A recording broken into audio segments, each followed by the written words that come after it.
Limbic Light Podcast Season 2, Unspoken Truths, where you'll learn all about fantastic, simple and effective tips and strategies to transform your health.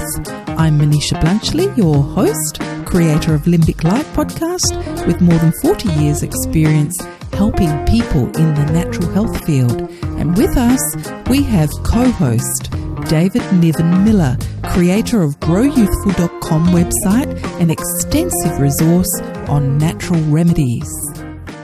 Welcome everybody. We are back for another episode of Unspoken Truths, and with me is David Niven Miller, our co-host.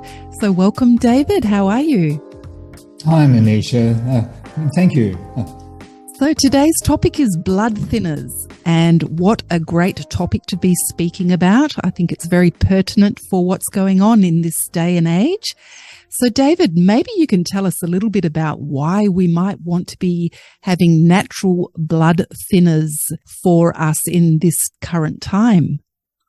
Yeah, one of the biggest selling pharmaceutical products are pharmaceutical blood thinners. They're very widely used. So people in today's environment are quite scared of blood clots, heart attacks, strokes, and they're one of the most prevalent forms of death at the moment. So an enormous number of people are taking a pharmaceutical blood thinner of one sort or another. And this comes down to, as part of a healthy lifestyle, you should be avoiding all pharmaceutical products because pharmaceutical products always have side effects. Of the range of pharmaceutical and factory-made blood thinners, probably the least harmful and one of the most popular of all is aspirin, which is a type of salicylic acid. But even aspirin has side effects if you're taking it as a regular medication. Aspirin can cause gastrointestinal ulcers of sorts or stomach bleeding. It's been known to have close associations with other ailments like tinnitus as well, especially when taken in high doses. But some of the most common pharmaceutical blood thinners are like warfarin, clopidogrel, and a number of others. So it's a really good idea if you feel that you need a blood thinner to look at what natural blood thinners are and enjoy the benefits of taking a food or a completely natural product as opposed to the inevitable side effects that come with taking any kind of pharmaceutical product or usually any kind of medication as well. Yes, I agree with that. Prevention is always better also than cure in my mind. So if people are introducing these natural blood thinners into their daily life and lifestyle, then hopefully we can actually prevent the need to be taking a medication further down the track. Yeah. I also wanted to mention, David, that we are seeing, it seems to be almost an unprecedented amount of clot type of conditions there's a lot of strokes around that I'm aware of, a lot of people with clots in the blood or deep vein thrombosis, even very small microclots that are causing problems that are often misdiagnosed, almost as a type of a musculoskeletal problem in the legs or the arms. I've become aware of that. I've often asked whether it could even be a possible side effect from some of the new experimental COVID inoculations that are being given. There has been a lot of reports saying that clots are an issue of these medications. So I am actually very concerned about this condition, and I'd really love people to take this subject on board so that hopefully we can prevent some of these problems. Yeah, there's been an extraordinary increase in blood clots and inflammation of the arteries, of the blood vessels, of the heart. These kind of problems have had an unprecedented increase since 2020. The number of young people in particular who've been affected by these new kinds of problems is just extraordinary. In the history of medicine, it's unheard of for people in their 20s and 30s to be getting these level of heart and circulatory problems. It's just absolutely unprecedented. So something major has happened, and we are probably not at liberty to discuss it in full detail to the extent that I'd like. But there's no question. All the research is showing that there are unprecedented levels of blood clot type problems and circulatory type problems and internal inflammation. Yes. And the cause is moot. But it's very opportune to look at natural blood thinners rather than the pharmaceutical recommended solutions, and look at what we can do for real health and genuine health at this point. Yes, and at this point, before we actually dive into what some of these natural blood thinners might be, I wanted to mention that there's some simple tests that can be done to check the level of clottiness, you could say, or thickness or stickiness of your blood.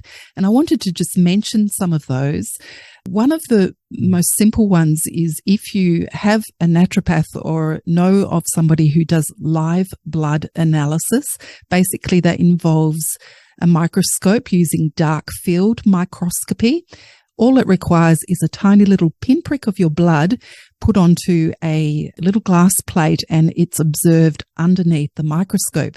And typically what we should be seeing is we see nice round red blood cells that swim freely through the serum, throughout the fluid. However, when there is a level of clottiness, or we could call it stickiness, those little red blood cells, they start to clump together, and sometimes they even look as if they are squashed together into one huge conglomerate, you could actually say. They call this rouleau assessment. So that's one method. And the other one is a D-dimer test, which is a blood test which you can get from a doctor. And D-dimer actually tests for the amount of proteins in your blood that are being broken down from little microclots. So it indicates more of a recent formed clot and how fast they're breaking down. Not many doctors actually do these, but they're starting to become more popular now. So if you've got high levels in your D-dimer, that usually shows a clot. And of course, I wanted to mention that most people think of clots as something really palpable and big. And the most common assessment that you can use for that is a Doppler test with an ultrasound, where you can actually see a mass, but you won't actually always see that mass in microclots. And that's what we're actually talking about today, probably more so, is we're addressing the small scale little clottiness in the blood.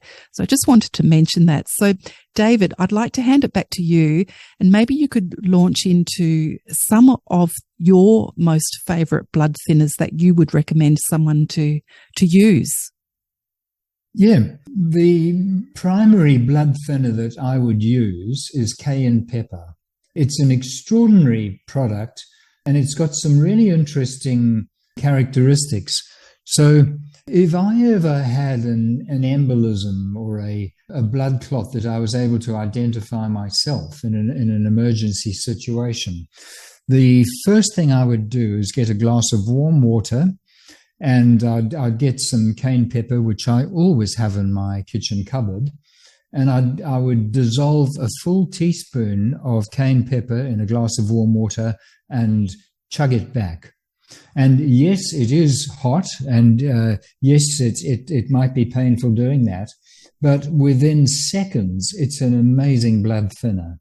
So if you get access to cayenne pepper quick enough, it is just as effective as some of, or even more effective than some of the pharmaceutical, what they call blood unclotters, clot busters, they call them.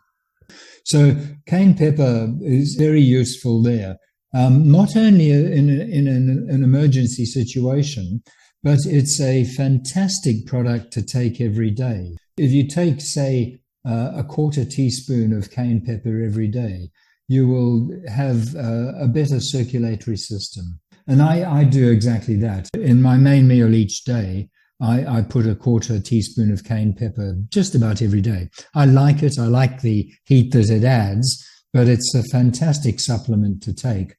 And just as an aside, Manisha, cayenne pepper's got two other really very useful uses. One of them is as a hormetic, which is fantastic for increasing longevity. So small quantities of cayenne pepper actually stress your digestive system slightly. And limited time controlled stress is actually really good for general health and for your longevity. And taking a small daily dose of cayenne pepper is actually a really good hormetic stressor. And there's some fairly new research which is showing that taking a little bit of heat every day is really good for your health and longevity. And some bigger studies looking at large populations in India, which have shown that those populations that take stressors in their diet through hot foods actually have better health outcomes than people who never use spices in general, the hot spices, that is. The other interesting thing about cayenne pepper, another really good property, is it's not only a blood thinner, but paradoxically, it does the opposite. If you have a really bad cut that's bleeding profusely, and I've used it myself here, I've had a bad cut that's bleeding a lot. You put a teaspoon of cayenne pepper on the open wound.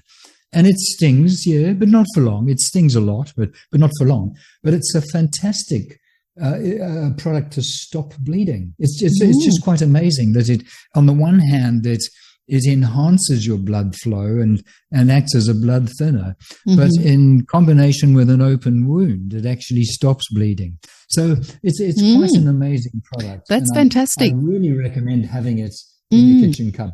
So yes, indeed. And I have actually heard of that remedy being used for emergency such as stroke or heart attack. If you're really waiting for an ambulance to arrive or someone with paramedical assistance, having that cayenne on hand for the stroke or the heart attack may actually be the life-saving turning point. So that's a fantastic one. Oh, by the way, in an emergency situation, if you had a glass of warm cayenne pepper, let anybody who attends to you know that, so that they can understand that you've already had some kind of clot buster. Okay, excellent. Now, I looked at your list this morning and I saw some fantastic other remedies. In fact, I love them all. We've got ginger and garlic on the list, and turmeric as well. And you could almost just about make a nice soup, and natto miso. I could just about imagine a beautiful broth or soup that you could make every day with those things. So ginger, fantastic. Garlic, turmeric's also anti-inflammatory. Natto miso. So David, maybe talk to us a little bit about those spices, or I guess that's what they are, those remedies. Yeah, well, there's a number of foods that you can take as natural blood thinners, and as you just mentioned, Manisha, I try and use a little piece of ginger every day. I have a daily juice. I juice a lemon, including pips and everything. I juice that every day, and if I've got some ginger in the fridge at the time, I'll just throw in a little piece of ginger the size of a large fingernail. Something like that, and juice that in as well. So there's those products. There's also a number of foods in addition to the supplements that do thin your blood. And it's almost like if you're eating a really good diet of real foods, your blood is likely to be thinner than otherwise. The other things I take are borax. That's the only supplement that I really do take every day, and I've taken for a couple of decades now. So boron is a blood thinner. Boron as in borax. Which you can make yourself, is a blood thinner. Turmeric and ginger, as we've mentioned. Garlic, as we've mentioned. Pineapple has a very useful blood thinning enzyme in it. Apple cider vinegar is a blood thinner, and as you said, natto miso. So maybe we can look at them in each in a little bit more detail. But what it boils down to is avoiding processed foods, in particular avoiding sugar, and avoiding refined carbohydrates. They're almost like blood thickeners. They're associated with diabetes, and diabetes at the opposite end of the spectrum is associated with blood thickening, with circulatory problems, and a lot of heart disease and high blood pressure. That's great. You've got apple cider vinegar on your list, and we won't dive into that too much, but that's one of those remedies that's used for so many things. We're actually devoting a whole episode to apple cider vinegar, so we can dive into that really deeply in that episode. But yes, apple cider vinegar and a little bit of water every day is also helpful for thinning the blood. So that's a really good one to know. And the other one that came up, which I just think is so simple, is water. I think that's just so fantastic that you added that. And in fact, I was going to mention that when people have a live blood analysis and they have a look at their blood underneath a microscope, there can be a huge difference just taking a glass of water. It seems to instantly make their blood more patent, more flowing, less clotty, less sticky. So yes, water, simple water, drinking enough of that is so essential. I'm glad you added that. Yeah. It's funny, there's a fine line to walk on between drinking too much water and not drinking enough.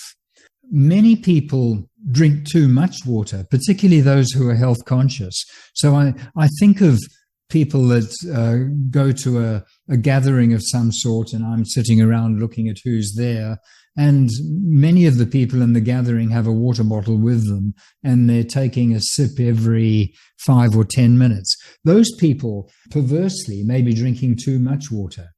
But the other side of it is that many people are also dehydrated and they don't even know it. I think that would be the worst situation with being dehydrated is if you go into an old people's home.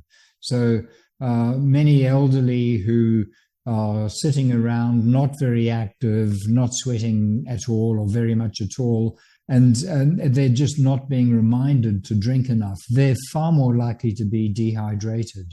It's quite easy to drink too much or too little. Yes, so water I think is important to remember to drink.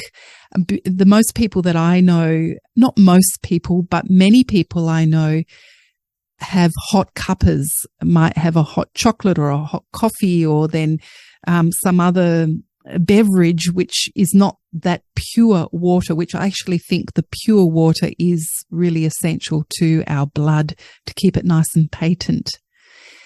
But there's a very simple test to see whether you're drinking enough water, and that's looking at your pee.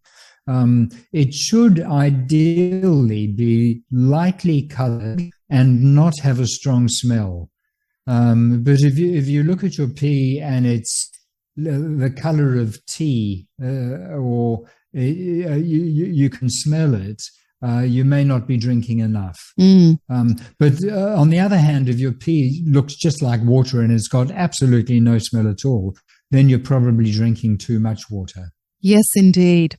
So additional to these fantastic remedies that you've put together, I'll just go through them again. You've got cayenne, you've got ginger, garlic, turmeric kombucha, a fermented drink, pineapple, apple cider vinegar, water, of course, natto miso. They're the main ones that I've got from you. I've also got a few more to add here with my experience using herbal medicine. There's a few that really stand out that I wanted to share. The first one is white willow bark, and white willow bark has the natural salicitates in them, which aspirin is, of course, made from. So before there was the synthetic form of aspirin, white willow bark was one of the main sources of these salicitates that would keep the blood thin. So the white willow bark is also good for other things that aspirin treats, for example, inflammation and pain. So that's one very good one. DMSO, I think we might, David, dedicate another whole episode just to DMSO. It's one of my total favorites. There's so much to share on this. By the way, DMSO stands for dimethyl sulfoxide, and it's a liquid which has a garlic odor. It's made as a byproduct from making paper, usually from pine trees. And it's extremely good for keeping the blood patent, the blood thin, the blood moving. And it's one of those fantastic ones. In fact, DMSO could be used with any of these other remedies that you've mentioned to enhance their effect. So there's DMSO. And the other one I wanted to mention is, we call it Dan Shen. It's a Chinese herb. That's spelt DANSHEN. It also comes under the common name of Chinese sage or Salvia miltsoria. I hope I've said that correct, the Latin name. Chinese sage or Dan Shen has been used in Chinese medicine for eons to particularly for cardiovascular clots or issues, heart attacks or blockage of the arteries.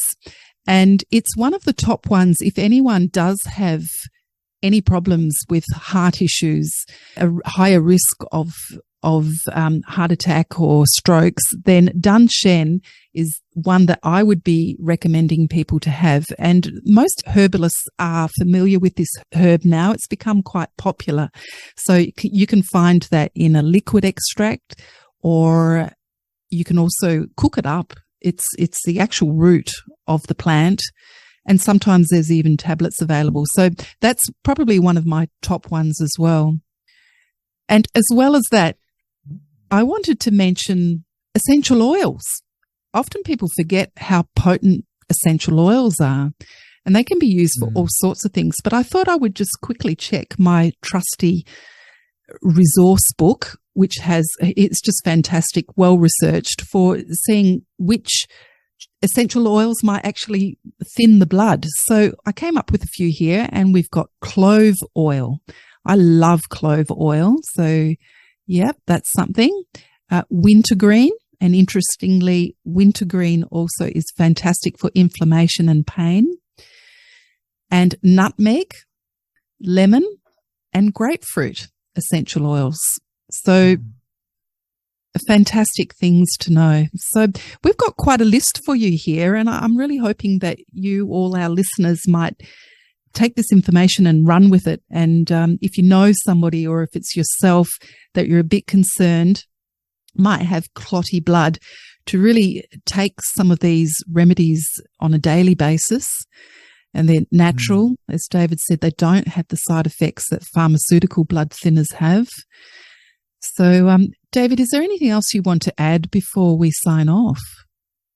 Actually, just talking of essential oils, one more essential oil that I have used regularly is rosemary essential oil. It's widely and easily available. It's one of the less expensive essential oils. And I believe it, I wouldn't be surprised if it's got blood thinning properties, but it's a very good oil for older people. And I thoroughly recommend that as just a general health provider. Absolutely. Putting rosemary in whatever you're eating, and just chop it very finely, a little pinch of fresh rosemary in your salads or cooking or whatever, and using the oil as well on your skin, in your bath, or however you enjoy it. Yes, that's fantastic, David. And I wanted to remind people that our skin is really so highly absorbative. Basically, it absorbs whatever we put on our skin. We must remember that so that we're very choosy about what we put on our skin. But I also wanted to let you listeners know that if you want to deliver a medicine that you don't want to take via your mouth, often through the skin is a perfect way to get the remedy into your body, and particularly if you mix it with or apply some of the DMSO after you've applied the essential oil or whatever it is you're putting on your skin, because the DMSO acts as a carrier into the blood very effectively, very quickly. So, yes, I wanted to remind you that. And as I'm speaking, there's even something else I wanted to mention just before signing off. And that is that with my live blood analysis work, I do have a microscope, and from time to time I grab it out and do my work. One of the things that I've noticed clots up the blood really aggressively, and I want to share this with the listeners, that is being exposed to electromagnetic fields. If you've got your fingers on the computer or on your phone, or you're really in close proximity to a smart device or a modem, the blood will invariably clot up very quickly. I've seen it in my own eyes. I've done tests with it. And because we live in a society now where there's so much exposure to electromagnetic radiation, I wanted to warn people about that, really to be a little bit more careful about how much exposure you actually do have. Yes. Yeah, I agree with that, Manisha. And I think it comes down to using wired devices rather than Wi-Fi where you can. Mm-hmm. And turning off your Wi-Fi at night or when you're not using it. Turn it off when you go to bed rather than leaving it on somewhere near you. Yes, totally agree. Very good advice. All right, I think we've left you all with some pretty good information to digest. So thank you, David, once again. And thank you, listeners. And we'll sign off for now. See you at our next episode. Thanks, Manisha. Bye.